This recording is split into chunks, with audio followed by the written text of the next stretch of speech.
কিভাবে বৈষম্য করছে, কিভাবে আপনারা কিভাবে দুর্ভোগের শিকার হচ্ছেন। আমরা এমন চিকিৎসা ব্যবস্থা গড়ে তুলব যাতে টাকার অভাবে কেউ চিকিৎসা থেকে বঞ্চিত না হয়।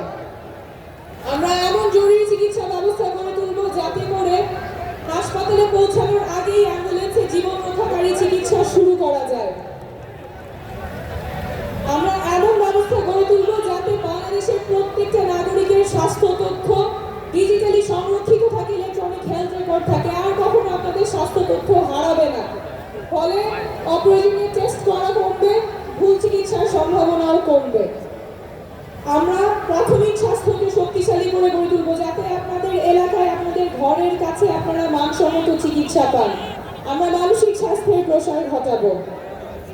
অঞ্চলভিত্তিক বৈষম্য দূর করতে আমরা বিভিন্ন অঞ্চলে হৃদরোগ এবং ট্রমা এবং অন্যান্য বিশেষায়িত কেন্দ্র স্থাপন করব।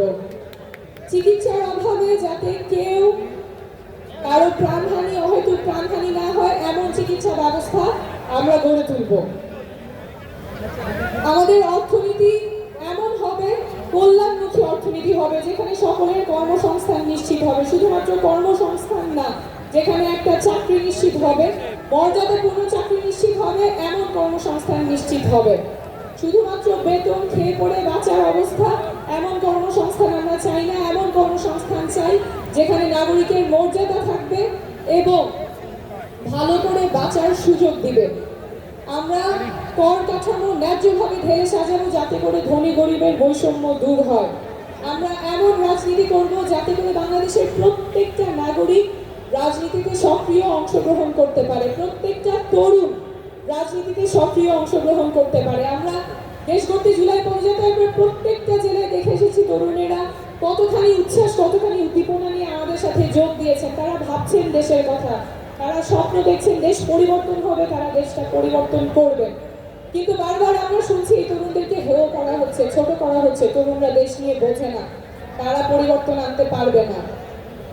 কিন্তু ঠাকুরগাঁয়ের লামিন যে স্বপ্ন নিয়ে রাস্তায় নেমেছিল, সিরাজগঞ্জের জুবাই যে স্বপ্ন নিয়ে রাস্তায় নেমেছিল, এখন যে প্রজন্মগত রূপান্তর ঘটে গেছে, যে রাজনৈতিক সচেতনতা তৈরি হয়েছে, সেটা আমাদের লালন করতেই হবে। আমাদের তরুণ প্রজন্মকে আর আশাহত করা যাবে না, তাদের স্বপ্ন ভঙ্গ করা যাবে না, তাহলে জাতি আবার সংকটের মুখে পড়বে। তরুণদের স্বপ্ন লালন করতেই হবে এবং তরুণদের বাংলাদেশ নতুন বাংলাদেশ হবে। আমরা এমন রাজনীতি করব যাতে করে নারীরা সক্রিয় অংশগ্রহণ করতে পারে। ভোলার সুমাইয়া যখন রাজনীতি করতে আসে তখন তার বাবা মার চিন্তা করতে হবে না রাজনীতিতে আমার মেয়েটা নিরাপদ থাকবে কিনা। সুমাইয়া রাজনীতি করতে পারবে, দেশের জন্য সক্রিয়ভাবে রাজনীতি এবং দেশ গঠনে অংশগ্রহণ করতে পারবে। আমরা এমন রাজনীতি করব যেখানে আমাদের প্রবাসী ভাইয়েরা যারা দেশ গঠনে ভূমিকা রাখতে চান, যারা নির্বাচনে ভোট দিতে চান, তাদের সেই ব্যবস্থা আমরা নিশ্চিত করব। আমরা এমন রাজনীতি করব যেখানে সকল নাগরিকের অধিকার সংরক্ষিত থাকবে, সমুন্নত থাকবে। কোনো দলের, কোনো পক্ষের, কোনো গোষ্ঠীর, কোনো পরিবারের কাছে দেশের স্বার্থ আটকে থাকবে না। দেশ হবে সকল নাগরিকের, সেই রাজনীতি আমরা করব। সকলকে ধন্যবাদ। ইউএফটি ফার্স্টের সাথে ট্রেড করুন যে কোনো জায়গা থেকে। ক্যাম্পাসে ক্লাসের ফাঁকে, ঢাকার জ্যামে বসে কিংবা ঘরে বসে, ট্রেডিং এখন হাতের মুঠোয়।